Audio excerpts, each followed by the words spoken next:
मदीने में एक यहूदी था, उसे हुजूर से प्यार हुआ था, उसे हुजूर से मोहब्बत हुई थी। मदीने में एक यहूदी था जो कि हुजूर को हर वक्त बुरा भला कहता। उसका एक छोटा बेटा था, वो सुनता था कि यार मेरे घर में हुजूर की इतनी बातें क्यों होती हैं, हमारे घर में हुजूर को इतना बुरा भला क्यों कहा जाता है। अच्छा, जिसको इतना बुरा भला कहा जाता है, एक बार उसको जाके तो देखें वो है कैसा, उसका चेहरा कैसा है, उसकी रंगत कैसी है, वो कितना खूबसूरत है या कैसा है, जरा उसके पास जाके तो देखें। तो उस बच्चे को तड़प हुई हुजूर से मिलने की। तो एक दिन छत पे चढ़ा था, हुजूर निकल रहे थे, हुजूर गुजर रहे थे और वो छत पर चढ़ा हुआ था। उसने हुजूर को देखा और हुजूर ने भीड़ के साथ चल रहे थे, तो हुजूर की निगाह भी उसके ऊपर चली गई। जब उसने हुजूर को देखा और हुजूर ने उसे देखा, तो उसे हुजूर से इश्क हो गया। इश्क भी कैसा कि जब किसी से इश्क होता है तो फिर हर वक्त उसी की याद सताती है, हर वक्त उसी की याद आया करती है। यार दुनियादार से नहीं, मैंने पहले भी कहा था, मदीने के ताजदार से इश्क करोगे तब तुम्हारी कामयाबी है, तुम्हारी दुनिया भी संवर जाएगी, तुम्हारी आखिरत भी संवर जाएगी। उसे हुजूर से इश्क हो गया, हुजूर से मोहब्बत हो गई। अब क्या यहूदी था, घर पे बता नहीं सकता था किसी को कि मुझे मदीने वाले से इश्क है, मुझे मदीने वाले से प्यार है। हुजूर से इश्क हो गया, हुजूर से प्यार हो गया। अब क्या है कि हर दिन छत पर चढ़ता या कभी दीवार के पीछे से हुजूर को देखा करता था, हुजूर जाया करते थे। एक दिन क्या हुआ, वो छत पर चढ़ा, हुजूर नजर नहीं आए। फिर छत पर चढ़ा, दूसरे दिन हुजूर नजर नहीं आए। फिर गलियों में टहलता हुआ हुजूर को ढूंढने लगा, लेकिन हुजूर उसे नजर नहीं आए। उसे इश्क इतना हो गया। और जब किसी को इश्क होता है, एक आशिक से किसी ने कह दिया था, मियां तुम ढोंग करते हो, दुनिया को दिखाते हो, क्या इश्क विश्क कुछ नहीं होता, ये सब ढोंग है। तो उसने कहा था, यार तुझे इश्क हो खुदा करे, तुझे इश्क हो खुदा करे, फिर तुझे उससे कोई जुदा करे, तू गली गली फिरा करे, उसे तस्बीहों पे पढ़ा करे, तू उसी का नाम जपा करे, फिर मैं तुझसे कहूँ इश्क एक ढोंग है, तू नहीं नहीं कहा करे, तू नहीं नहीं कहा करे। तो इसे मदीने वाले आका से जब प्यार हुआ, इश्क हुआ, मदीने की गलियों में हुजूर को तलाश कर रहा है, लेकिन हुजूर नजर नहीं आ रहे। अब बीमार हो गया, बहुत ज्यादा बीमार हो गया, हुजूर को तलाश करता, हुजूर नहीं मिलते। अब ये सूखने लगा, अब इसका गोश्त सूखने लगा। एक दिन ऐसा आया कि ये बिस्तर पर पड़ गया, बिस्तर अलालत पर पहुंच गया, और तबीबों ने, डॉक्टरों ने इसका इलाज किया, लेकिन किसी ने इसका इलाज नहीं कर पाया, क्योंकि जो बीमारी थी वो इसके जिस्म को नहीं बल्कि वो इसकी रूह को लगी थी। और बीमारी जब रूह को लगे तो फिर डॉक्टर कैसे इलाज करे। डॉक्टर, एक दिन ऐसा आया कि डॉक्टरों ने इसको मना कर दिया, तबीबों ने मना कर दिया कि भाई मैं इसका इलाज नहीं कर पाऊंगा। डॉक्टरों ने कहा हम इसका इलाज नहीं कर पाएंगे, अब ये तो मरने वाला है, अब ये इसका आखिरी टाइम आ गया है, अब ये दुनिया से चला जाएगा। उसके बाप ने जब सुना कि ये तो मरने वाला है, दुनिया से चला जाएगा, तो उसके पास आके कहने लगे, बेटा तू मुझे बता, तेरी कोई आखिरी तमन्ना है।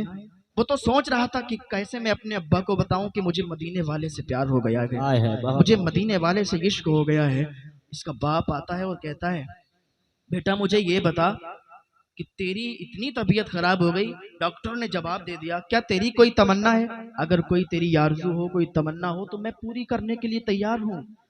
तो उसने कहा, अब्बा तमन्ना तो है, क्या आप पूरी कर देंगे? तो उसके बाप ने कहा, बेटा बता तो सही, तेरी आखिरी टाइम चल रहा है, तो अगर एक नहीं 1 लाख तमन्नाएं बताएगा ना, मैं 1 लाख तमन्नाएं तेरी पूरी करने के लिए तैयार हूँ। तो उसने कहा था, अब्बा बस तमन्ना एक है, आरज़ू इतनी सी है कि मुझे मदीने वाले से इश्क हो गया है, मुझे मदीने वाले से प्यार हो गया है, मुझे मदीने वाले से प्यार हो गया है, मुझे मोहब्बत हो गई है।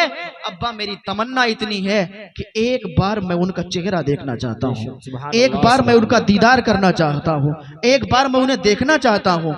उसके बाप ने सुना, कहा ये तू कैसी तमन्ना कर रहा है, मोहल्ले वाले देखेंगे क्या बातें करेंगे, हमारा दीन क्या है, उनका दीन क्या है, हम यहूदी हैं वो मुसलमान हैं, और तेरी ऐसी तमन्ना कि मैं पूरी ना कर सकूं। उसने कहा, अब्बा मेरा आखिरी टाइम है, अगर ये मेरी तमन्ना पूरी कर देंगे तो मेरी रूह आसानी से निकल जाएगी, मैं उनसे बहुत प्यार करता हूँ, मैं उनसे बहुत मोहब्बत करता हूँ। जब इतना सुना तो कहा ठीक है। उन्होंने एक खत लिखा, हुजूर अकरम सल्लल्लाहु ताला अलैहि वसल्लम की बारगाह में वो खत पहुंचा। हुजूर ने पढ़ा कि मदीने में एक आशिक है जो कि मुझसे बहुत मोहब्बत करता है। पूरा खत था, हुजूर ने जब देखा तो हुजूर ने अपने सहाबा से कहा कि चलो मदीने में एक बच्चा है, वो मुझसे प्यार करता है, मुझसे इश्क करता है, चलो उसको देखने के चलते हैं, उसकी अयादत को चलते हैं। हुजूर अपने सहाबा के साथ उसके घर पहुंच गए, और जैसे ही उसके घर पहुंचे ना, अभी क्या था, उसकी रूह निकल रही थी, उसकी रूह निकल रही थी। हुजूर उसके दरवाजे पर पहुंचे। जब हुजूर उसके दरवाजे पर पहुंचे, उसकी रूह वापस आई। उसने हुजूर को देखा, हुजूर ने उसे देखा। गोया कि हुजूर की आंखों में भी आंसू आ गए, उस लड़के की आंखों में भी आंसू आ गए। आंसू आंसू बातें कर रहे थे, मेरी दास्तान हसरत बस सुना सुना के रोए, मेरे आजमाने वाले मुझे आजमा के रोए। कोई ऐसा अहले दिल हो जो फसाना मोहब्बत, मैं उसे सुना के रोऊं तो मुझे सुना के रोए। नारे तकबीर, नारे रिसालत, मसलके आला हजरत, फैजाने आला हजरत, फैजाने सुन्नत कॉन्फ्रेंस, फैजाने सुन्नत कॉन्फ्रेंस, अल्लामा तहसीन जिलानी साहब किबला, उलमाए अहले सुन्नत, नारे तकबीर, नारे रिसालत। माशाअल्लाह माशाअल्लाह, बहुत खूब। मैं उसे सुना के रोऊं वो मुझे सुना के रोए। हुजूर घर के अंदर गए, उसका सर अपनी गोद में रखा। हुजूर ने उसके सर को अपनी गोद में रखा और कहा, बता तेरी तमन्ना क्या है, तेरी आरजू क्या है।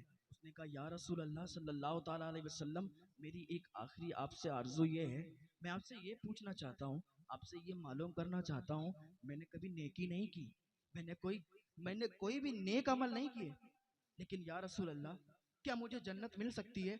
हुजूर फरमाते हैं, पहले जन्नत का परवाना मैं तुझे देता हूँ, पहले तू कलमा पढ़ ले, पहले तू मुसलमान हो जा, और जन्नत जाने का परवाना मैं तुझे देता हूँ, जन्नत की जमानत मैं तुझे देता हूँ। जब उसने सुना कि हुजूर जन्नत की जमानत दे रहे हैं, उसने पढ़ लिया, अशहदु अल्ला इलाहा इल्लल्लाहु व अशहदु अन्ना मुहम्मदन अब्दुहु व रसूलुहु। इतना कह के, बस इतना कहना था कि उसकी रूह निकल गई, उसकी जान निकल गई और उसका इंतकाल हो गया। अब उसके बाप ने कहा, या रसूल अल्लाह सल्लल्लाहु अलैहि वसल्लम, आप इसको ले जाएं, क्योंकि अब मेरी जिम्मेदारी नहीं बची, अब ये मुसलमान हो चुका है, अब ये मुसलमान हो चुका है और अब हम इसको अपने कब्रिस्तान में नहीं ले जा सकते। हुजूर ने अपने साहबा को हुक्म दिया कि इसके जनाजे को उठाओ, इसके जनाजे को निकालो, इसकी बारात को, और जो देखें, मदीने वाले देखें कि हुजूर के आशिक का जनाजा जा रहा है, हुजूर के आशिक का जनाजा जा रहा है। उसके जनाजे को तैयार किया गया, लोग छतों पर चढ़ के फूलों की बरसात कर रहे थे। कोई अपने दरवाजे से देख रहा था, कोई अपनी छतों से देख रहा था कि ये आशिक रसूल का जनाजा जा रहा है। क्यों? क्योंकि हुजूर ने उसके लिए जन्नत की जमानत ली थी। उसने कोई नेकी नहीं थी, कोई नेक अमल नहीं किए थे, कोई नमाजें, और उसके पास नमाजों का जखीरा नहीं था, रोजों का जखीरा नहीं था, लेकिन उसने हुजूर का कलमा पढ़ा, हुजूर ने जन्नत की जमानत ली।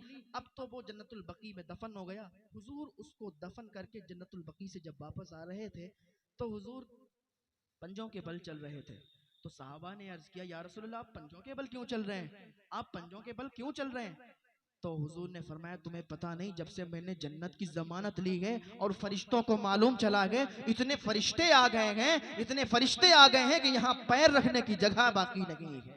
ये हुजूर के उम्मती की बात हुआ करती है, ये हुजूर के आशिक की बात हुआ करती है, हुजूर से मोहब्बत करने वालों की बात हुआ करती है। आज जरा हम अपने गिरेबान में झांक कर देखें कि हम कितना गुनाह करते हैं, हम कितने नेक अमल करते हैं, कितनी ज्यादा हमारे अंदर बुराइयां हैं। जिना हमारे अंदर है, चोरी हमारे अंदर है, शराब नोशी हमारे अंदर है। हम क्या करते हैं, फौरी तौर पर अभी हम तकरीर कर रहे हैं, यहाँ पर आप लोग सुन रहे हैं, अभी क्या है, अभी आप कहेंगे बहुत अच्छा बयान है, बहुत अच्छा बताया था, तौबा तौबा तौबा करके निकलेंगे, लेकिन फिर क्या, अय्याशी करने वाला अय्याशी पे लग जाएगा, जिना करने वाला जिना पे लग जाएगा, शराब नोशी करने वाला शराब नोशी पे लग जाएगा। लेकिन तुम्हें अल्लाह का खौफ नहीं है। जब हम नेक बातें कोई सुनते हैं, जब डर की कोई बातें सुनते हैं, अल्लाह की तरफ से कोई अजाब की बातें सुनते हैं, तो हम फौरी तौर पर तौबा करते हैं, फौरी तौर पर हमें ऐसा लगता है कि अब छोड़ देना चाहिए। लेकिन फिर जब उस लज्जत के करीब जाते हैं, तो फिर वही शुरू हो जाते हैं। लेकिन आपको पता है कि इस तरीके के करने वालों का अंजाम क्या होता है।